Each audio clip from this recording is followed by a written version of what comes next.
बिस्मिल्लाहिर्रहमानिर्रहीम अस्सलाम वालेकुम। अगर आप मैनेजमेंट के स्टूडेंट हैं या आप किसी बहुत बड़ी बिज़नेस को देख रहे हैं, किसी ऑर्गेनाइजेशन में काम कर रहे हैं, कुछ सर्विसेज दे रहे हैं या कोई भी कारोबार कर रहे हैं, तो आज की वीडियो आपके लिए बहुत इन्फॉर्मेटिव होने वाली है। तो वीडियो को एंड तक देखिएगा, इंशाल्लाह आपको मज़ा आएगा। अगर आप मेरे चैनल पे न्यू हैं तो काइंडली चैनल सब्सक्राइब करें। चलें जी, आज का हमारा टॉपिक है जी स्ट्रेटजिक मैनेजमेंट। स्ट्रेटजिक मैनेजमेंट होती क्या है और ये इसकी ज़रूरत क्यों पेश आती है। स्ट्रेटजिक मैनेजमेंट अगर आप देखें तो आप कोई भी सर्विसेज दे रहे हो, कोई भी आप जनाब कोई प्रोडक्ट आप बेच रहे हो, कोई किसी किस्म का भी कारोबार कर रहे हो, तो आपका ऑब्जेक्टिव होता है कि मैंने मार्केट में कम्पिटिटिव एज हासिल करना है। मसलन जो आपके कम्पिटिटर जितने भी हैं, आप उनसे अपने आप को ब्रांड बना के अपने आप को उनसे एक फ़ोकियत हासिल करनी होती है कि लोग आपको ही तरजीह दें। आप उसका मकसद ये होता है कि आपने ज़्यादा से ज़्यादा रेवेन्यू भी अर्न करना है और अपने कस्टमर को भी सेटिस्फाई रखना है, कस्टमर भी आपसे खुश रहे और आपसे लिंक रहे। तो इसके लिए हम स्ट्रेटजिक मैनेजमेंट को देखते हैं कि स्ट्रेटजिक मैनेजमेंट होती क्या है। तो सबसे पहले हम देखते हैं कि इस स्ट्रेटजिक मैनेजमेंट से पहले स्ट्रेटजी क्या होती है। स्ट्रेटजी अक्सर सुना होगा जनाब कि आप कोई भी चीज़ काम करने से पहले इसकी जनाब स्ट्रेटजी बना लो। तो स्ट्रेटजी क्या होती है? Strategy is designing a scheme of operations to achieve the long term as well as short term goals oblique objectives of the organisation. एक ऐसी हिकमत अमली आपने बनानी होती है जिसके तहत आप अपने शॉर्ट टर्म यानी कि छोटे दुरानिए के या लंबे दुरानिए के जो भी आपके मकसद हों, उनको हासिल करने के लिए अच्छी हिकमत अमली बनाने को ही स्ट्रेटजी कहते हैं। तो मैनेजमेंट क्या होती है? Management is the administration of an organisation whether it is business, a non profit organisation or a government body. तो मैनेजमेंट ये होती है कि आप वो क्या कहते हैं कि कोई भी आपका अदारा किसी किस्म का भी हो, वो गवर्नमेंट वाला हो, नॉन प्रॉफिट हो, प्रॉफिट वाला हो, तो जो उसकी एडमिनिस्ट्रेशन होती है ना, उसको उसी को ही मसलन जो आप मैनेजमेंट बोलते हैं। It is the art and science of managing and controlling the resources. तो आपके रिसोर्सेज जो होते हैं, जितने भी आपके पास वसाइल होते हैं, उनको अच्छे तरीके से ही बरूए कार लाने का नाम ही मैनेजमेंट है। इसके बाद आता है जनाब स्ट्रेटजिक मैनेजमेंट जो है ना, इसकी हम डेफिनेशन पढ़ते हैं कि स्ट्रेटजिक मैनेजमेंट ओवरऑल होती क्या है। Strategic management is the continuous process of planning, monitoring, analysis and assessment of all that is necessary for an organization to meet its goals and objectives। तो जनाब स्ट्रेटजिक मैनेजमेंट जो होती है एक ना रुकने वाला प्रोसेस है, जिसमें आप प्लानिंग भी करते हैं, उसके बाद उस प्लानिंग को एग्जीक्यूट करते हैं, उसको फिर आप मॉनिटर करते हैं क्या क्या आप ठीक जा रहे हैं, एनालिसिस करते हैं और पूरी सूरत हाल को देखते हैं जो उस ऑर्गेनाइजेशन के लिए फ़ायदेमंद होती है आपको अपना मकसद हासिल करने के लिए। Changes in business environment will require organisation to constantly assess their strategies for success. आपके बिजनेस एनवायरनमेंट में जिस तरह की भी तब्दीलियां आ रही हों, आपको अपनी जो कामयाबी हासिल करने के लिए स्ट्रेटजी को भी अकॉर्डिंगली देखते रहना चाहिए, ताकि उसमें कोई भी मसलन बेहतरी की गुंजाइश हो तो उसमें बेहतरी लाई जा सके। Strategic management is carried out by the top tier management of the organization, i.e. CEOs, executives, MDs, chairmen, board of directors, etc. तो जो स्ट्रेटजिक मैनेजमेंट होती है वो करता कौन है?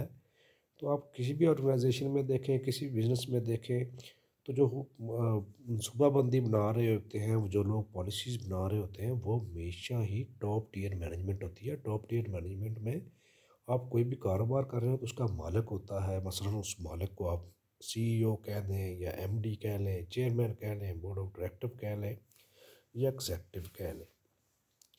तो उसमें मसलन जो टॉप टियर मैनेजमेंट जितनी होती है वो सारी ही ये बनाती है। वैसे तीन तरह के लेवल ऑफ मैनेजमेंट होते हैं। एक टॉप टियर मैनेजमेंट होती है जो मसलन स्ट्रेटिक पॉलिसीज़ बनाते हैं, और वो दूसरे नंबर पे आती है मिडल लेवल मैनेजमेंट होती है जिसमें असिस्टेंट डायरेक्टर्स या आप कह लें कि मैनेजर्स होते हैं वो उसको एग्जीक्यूट कराते हैं। और तीसरे नंबर पे होता है लोअर लेवल मैनेजमेंट, तो जो उस पर एक्शन करते हैं। मसलन आप सुपरवाइज़र ले लें या वर्कर्स ले लें, तो ये तीन तरह के लेवल होते हैं मैनेजमेंट के। इसके बाद जनाब इसकी इम्पोर्टेंस क्या है, ये इतनी अहम क्यों है, इसकी अहमियत जो है ना वो हम देखते हैं इतनी। It provides overall direction by developing plans and policies designed to achieve objectives and then allocating resources to implement the plans। अच्छा जी, ये ओवरऑल आपको एक डायरेक्शन देती है कि मसलन आपने किस तरह अपनी मनसूबाबंदी करनी है, पॉलिसीज़ बनानी है, प्लान्स बनाने हैं, तो ताकि आपको ओवरऑल आपने एंड रिज़ल्ट यही होता है कि आपने अपना ऑब्जेक्टिव जो होता है, जो गोल होता है, उसको कैसे हासिल करना है अपने वसाइल को बरूए-कार लाते हुए। Ultimately, strategic management is for organization to gain a competitive advantage over the competitors। तो वो जो पहले मैंने आपको बयान किया था कि अल्टीमेट मकसद यही होता है कि कम्पिटिटिव एज हासिल करना होता है दूसरी ऑर्गेनाइजेशन, जो दूसरे आपके कम्पिटिटिव्स होते हैं, ताकि आपको उसमें फोकियत हासिल हो और आप उसमें बढ़तरी हासिल कर सकें दूसरे आपके कंपटीटर्स पर। It is the latest edition to the management discipline. ये जनाब लेटेस्ट एडिशन है मैनेजमेंट डिसिप्लिन में। Basically it is companies game plan. ये आपकी कंपनी का गेम प्लान होता है मसलन कि it is all about success and failure. आप इसी पे ही आपकी कामयाबी और नाकामी का इन्हिसार होता है। About the ability to plan war and win them.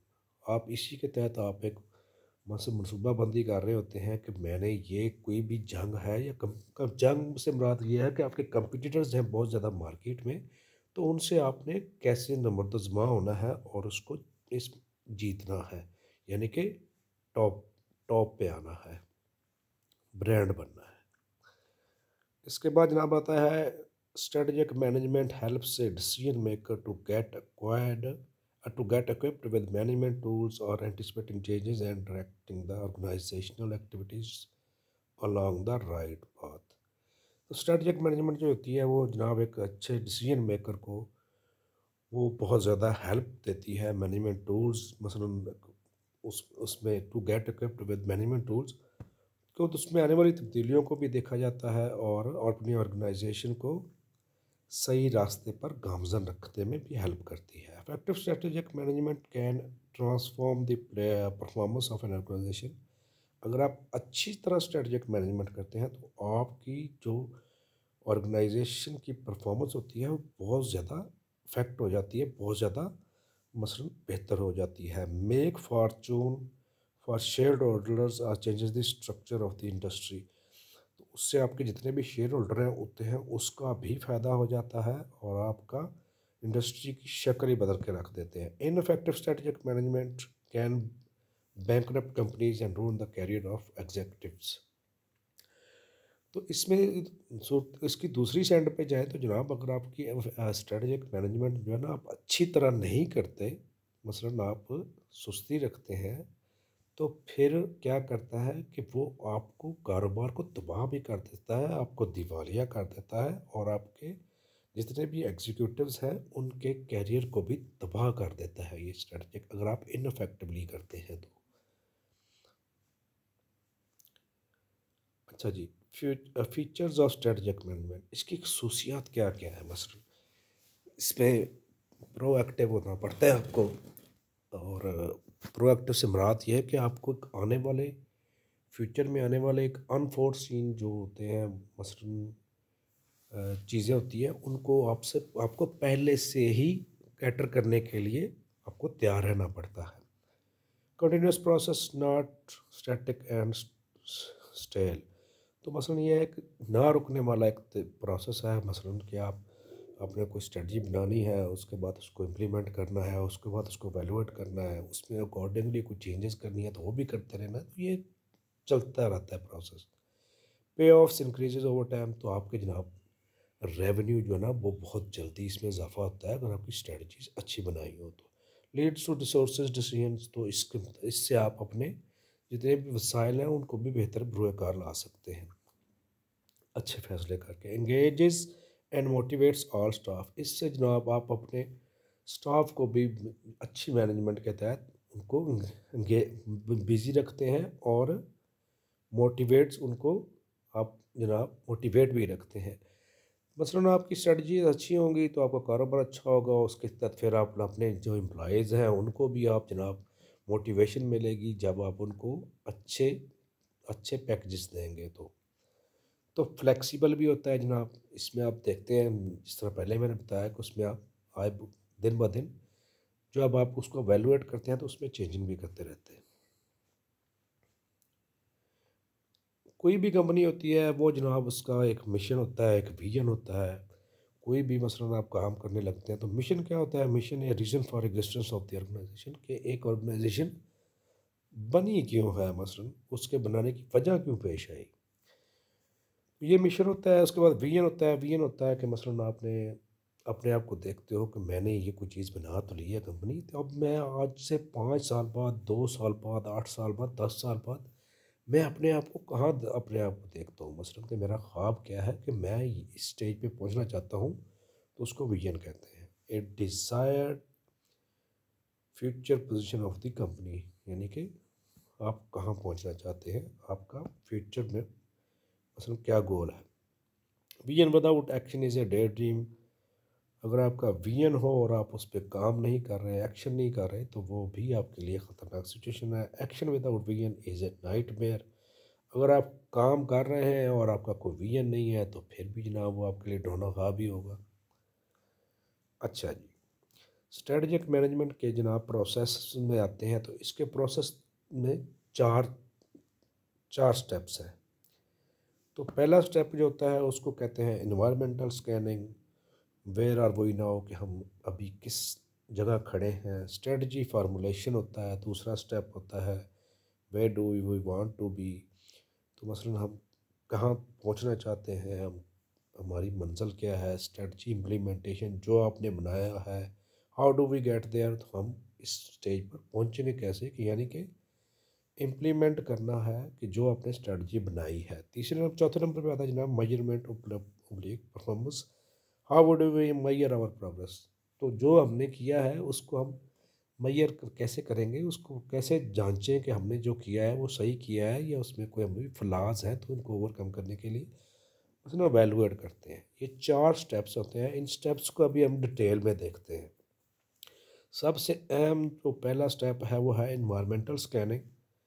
तो इन्वायरमेंटल स्कैनिंग जो होती है वो ये होती है कि जनाब आपने अपनी कोई भी कंपनी है तो उसमें आपने देखना होता है कि जनाब कि मेरे लिए आजकल माहौल कैसा है, इन्वायरमेंट मसलन कि आपके लिए अपॉर्चुनिटीज़ किस तरह की हैं, आपकी जनाब थ्रेट्स किस तरह के हैं, आपके लिए स्ट्रेंथ किस तरह की है, आपकी ऑर्गेनाइजेशन के अंदर आपकी मसलन प्लस पॉइंट क्या है और आपकी कंपनी में वीकनेसेस क्या आती है। इसको अभी हम डिटेल में देख लेते हैं। सबसे पहले आता है identify the organisation current mission goals and challenges. तो सबसे पहले तो आपने देखना था कि विजन क्या है, मिशन क्या है आपका। उसके बाद जनाब आता है इन्वायरमेंटल स्कैनिंग। इन्वायरमेंटल स्कैनिंग जो होती है उसका एक फार्मूला है, उसको कहते हैं स्वॉट एनालिसिस। स्वॉट एनालिसिस SWOT जो होता है बेसिकली एब्रीवेशन है। एस से स्ट्रेंथ बनता है, W से वीकनेस बनता है, O से अपॉर्चुनिटीज़ बनता है, T से थ्रेट्स बनता है। तो जो आपका आपकी कंपनी के बाहर का एनवायरनमेंट है, मसलन आपकी कंपनी की जो चार दीवारी है उसके बाहर का जितने भी चीज़ें हैं उसमें मसलन जो ना वो अपॉर्चुनिटीज़ और थ्रेट्स जो होते हैं वो आपके बाहर से होते हैं। और जो अंदर आपकी कंपनी की चार दीवारी के अंदर अंदर चीज़ें हैं उसमें आपके आप चीज़ें क्या देखते हैं, मेरी स्ट्रेंथ्स क्या हैं और मेरी वीकनेसेस क्या हैं। तो ये होता है बेसिकली स्वॉट एनालिसिस। इसके बाद नेक्स्ट स्टेप होता है वही अभी हम पिक्चर के थ्रू बता रहे हैं स्ट्रेटजिक मैनेजमेंट का प्रोसेस। तो इसमें दूसरा स्टेप होता है स्ट्रेटजी फार्मूलेशन होता है, तीसरे पे स्ट्रेटजी इम्प्लीमेंटेशन होता है, चौथे पे एवेलुएटिंग रिजल्ट्स होता है जनाब। अब स्वॉट एनालिसिस में होता है इंटरनल एनवायरनमेंट में मैंने बताया स्ट्रेंथ्स होती हैं, वीकनेस होती हैं, कि आप अपनी कंपनी के अंदर देखते हैं कि मेरा प्लस पॉइंट क्या है, मेरे पास बहुत अच्छा जनाब ना लेटेस्ट इक्विपमेंट है, लेकिन आपकी वीकनेस आप देखते हो यार मेरे पास कोई ना हाईली प्रोफेशनल कोई इस तरह के बंदे नहीं है, कम है, तो आप उसको हायर करते हो अपनी वीकनेस को ओवरकम करने के लिए मसलन काम शुरू कर देते हो। एक्सटर्नल एनवायरनमेंट में आपके पास अपॉर्चुनिटीज़ ये होती हैं कि अभी अमेज़ॉन आ गया है, तो मैं जनाब मेरे पास ये बड़ी यूनिक प्रोडक्ट है, इसको अगर मैं वहाँ लिस्ट करूँगा तो मैं बहुत ज़्यादा कमा सकता हूँ। तो ये एक अपॉर्चुनिटी है। थ्रेट्स क्या है कि जनाब आपके मुल्क की सिचुएशन जो है वो बड़ी डामाडोल है, कोई मसलन पॉलिटिकल स्टेबिलिटी नहीं है, तो इस ये आपके लिए एक थ्रेट होता है। इसके बाद ये स्टुअर्ट एनालिसिस को उसी तरह बयान किया गया है, स्ट्रेंथ्स, वीकनेसेस, अपॉर्चुनिटीज़ और थ्रेट्स। तो एक्सटर्नल तौर पर आपको अपॉर्चुनिटीज़ और थ्रेट्स होती हैं, इंटरनली आपको स्ट्रेंथ्स और वीकनेसेस होती हैं। आप इन्वायरमेंटल स्कैनिंग करते क्यों हैं, इसकी वजह क्या होती है? इसकी वजह ये होती है to know your position in the environment. आप अपने आप को देखते हैं कि मैं अपने आप को कहाँ देख रहा हूँ, दूसरा to respond effectively to constant changes, कि जो दिन ब दिन तब्दीलियाँ आ रही हैं हमारे उनको आप कैसे टैकल करेंगे। To see the organisation as a whole, आप अपनी ऑर्गेनाइजेशन को बड़ी बारीक बीनी से देखते हैं। टू अवॉइड सरप्राइजेस, आप कोई कोई मसला हैरान कन सिचुएशन है, कोई अनफोर्सिन सिचुएशन है, उससे अवॉइड कैसे करेंगे। टू सर्वाइव, मसलन आपने एक फ़िक्रा सुना होगा, सर्वाइवल ऑफ द फिटेस्ट। आप कम्पिटिट किसी भी मार्केट में होते हैं, आपके बहुत ज़्यादा कंपटीटर्स होते हैं, तो बहुत ज़्यादा जब कंपटीटर्स होंगे तो जीतेगा कौन? जो हर लिहाज से प्रोफेशनल होगा, जो मुकम्मल होगा, जो जिसमें खामियां कम होंगी। जब to compete the market competitors, वही बात जो मैंने की कि अपने जितने भी कंपटीटर्स होते हैं उनको भी मीट कम्पीट करना होता है। टू ले the foundation for strategic issues, कहेंगे जी स्ट्रेटजिक फार्मूलेशन, ये दूसरा स्टेप है। पहला स्टेप था इन्वायरमेंटल स्कैन, वो मुकम्मल हो गया, अब आ गया स्ट्रेटजिक फार्मूलेशन, स्ट्रेटजी फार्मूलेशन। तो इसमें होता है कि वो टॉप टीयर मैनेजमेंट जो होती है ना, वो स्ट्रेटजी बनाती है, पॉलिसीज बनाते हैं या स्ट्रेटजी बनाते हैं। Strategy formulation is carried out by the top tier management. It includes developing vision and mission, identify organisation external opportunities and threats, determining internal strengths and weaknesses, establishing long-term objectives, generating alternative strategies, and choosing particular strategies to pursue। इसमें जनाब आपकी top tier management जो होती है वो strategies बनाती है, और स्ट्रेटजीज़ को बनाने के लिए फिर वो जनाब आपका इन्वायरमेंटल स्कैनिंग कर रही होती है, जिस तरह आपकी अपॉर्चुनिटीज़, थ्रेट्स और वीकनेसेस और स्ट्रेंथ्स को देखते हुए वो पॉलिसीज़ बनाते हैं। तो इसके तहत जनाब वो आर्ट उसी को देखते रहते हैं और उस पॉलिसीज़ बनाते हैं। ये आपकी टॉप टीयर मैनेजमेंट में आपके आ जाते हैं executives, chairman, board of directors, और ये सारे मिलकर मसलन वो जो होते हैं टॉप टीयर मैनेजमेंट वो बनाती है। स्ट्रेटजी फार्मूलेट हो जाती है जनाब, उसके बाद नेक्स्ट स्टेप होता है उसको इम्प्लीमेंट करवाना। स्ट्रेटजी आपने बना के दे दी, उसके बाद उसको इम्प्लीमेंट करवाती है middle level management. Middle level management में होते हैं आपके असिस्टेंट डायरेक्टर्स, मैनेजर्स। तो स्ट्रेटजी इम्प्लीमेंटेशन को देख लेते हैं। Requires a firm to establish annual objectives, devise policies, motivate employees, and allocate resources so that formulated strategies can be executed। तो जनाब अब जो आपकी फर्म है उसके वो आपके एनुअल ऑब्जेक्टिव, ये पसंद जो होती है ना स्ट्रेटजी होती है वो आपकी लॉन्ग टर्म होती है, शॉर्ट टर्म भी हो सकती है, लेकिन जो इम्प्लीमेंट कर रहे होते हैं आप उसको छोटे छोटे स्टेप्स में करके कर रहे होते हैं, क्योंकि आप उनको टास्क दे रहे होते हैं, एनुअली मसलन बेसिस पे कर रहे होते हैं। एनुअल ऑब्जेक्टिव्स को डिवाइस पॉलिसीज़, आप पॉलिसीज़ बनाते हैं, एसओपीज़ बनाते हैं कि ये काम इस एसओपी के तहत होगा, ये काम इस एसओपी के तहत होगा। आप अपने एम्प्लॉइज़ को मोटिवेट रखते हैं और उनको रिसोर्स प्रोवाइड करते हैं ताकि जो फॉर्मल जो एसओपीज़ जो आपकी स्ट्रेटजीज़ बनी हुई हैं उनको पाया तकमील तक पहुँचाया जा सके और अपने मकसद को हासिल किया जाए। Often called the action stage, ये मसलन इसको एक्शन स्टेज भी कहते हैं, यानी कि यहाँ पर वो स्ट्रेटजीज लागू हो रही होती हैं, उन पे काम हो रहा होता है। आखिरी स्टेप होता है स्ट्रेटजी एवेलुएशन। आप कोई भी काम करें उसके बाद आप उसका जनाब जायज़ा लेते हैं कि मैंने आया कि ये काम ठीक किया है या इसमें अभी कोई फ्लॉज़ हैं, कोई ड्रॉबैक्स हैं, तो मैं उनको ओवरकम कैसे करूँ। तो इसको कहते हैं reviewing external and internal factors that are the basis for current strategies, measuring performance and accordingly taking corrective actions. How do we measure our performance.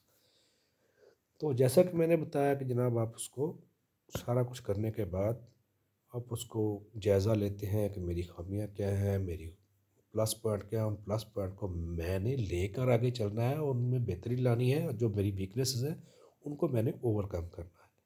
तो हम अपनी परफॉर्मेंस को मेजर कैसे करते हैं। आपका इनपुट होती है, आउटपुट होती है, आउटकम मतलब आपने दिया क्या, उससे आपको हासिल क्या हुआ, अब किस क्वालिटी का हासिल हुआ और उसकी एफिशिएंसी कैसी है। ये आपकी स्ट्रेटजी इवैल्यूएशन होती है।